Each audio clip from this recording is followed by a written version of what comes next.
रबी crops का समय शुरू हो रहा है। रबी क्रॉप्स अक्टूबर से दिसंबर तक लगती हैं।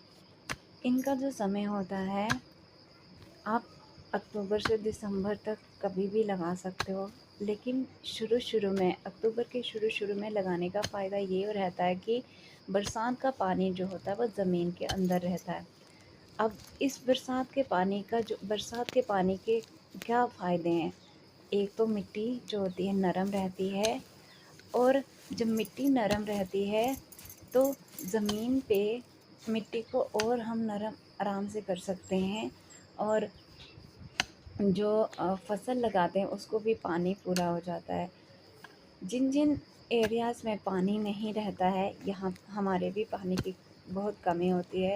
कभी-कभार तो हम सब्ज़ी, चावल वगैरह का पानी क्या करते हैं, यूज़ करते हैं। हमने सब्ज़ी धोई या चावल धोए, वो पानी हम खेत में डालते हैं। साथ ही क्या रहता है कि इस समय जो फसल हम ज़मीन में डालते हैं, या जो भी सब्जियों के बीज हम ज़मीन में डालते हैं, तो वो फटाफट लग जाता है। बाद में अगर हम एंडिंग में, या नवंबर के एंडिंग में या दिसंबर के शुरू-शुरू में अगर हम सब्ज़ी उगाने की सोचेंगे, तो उस समय हमें पानी नहीं पूरा होता है। अब इस समय क्या होता है, हमारे यहाँ की ताज़ी पत्तेदार सब्जियाँ जो होती हैं, वो लग सकती हैं। उनमें से मूली, पालक, चुकंदर, गाजर, शलगम, इस तरह की जो सब्जियाँ लगती है। घर में जो ताज़ी सब्जियाँ होती हैं, उनको उगाने का जो फ़ायदा ये होता है कि हम अपने बच्चों को ताज़ी-ताज़ी सब्जियाँ खिला सकते हैं।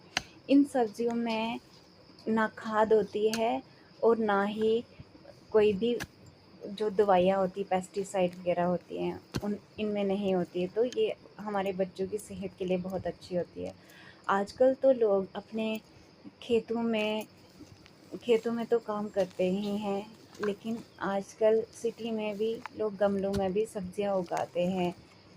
इससे क्या हो रहा है कि हम दोबारा उसी पुरानी चीज़ों पे आ रहे हैं, जिससे क्या होगा, हमारी सेहत में क्या होगा, इम्प्रूवमेंट होगी।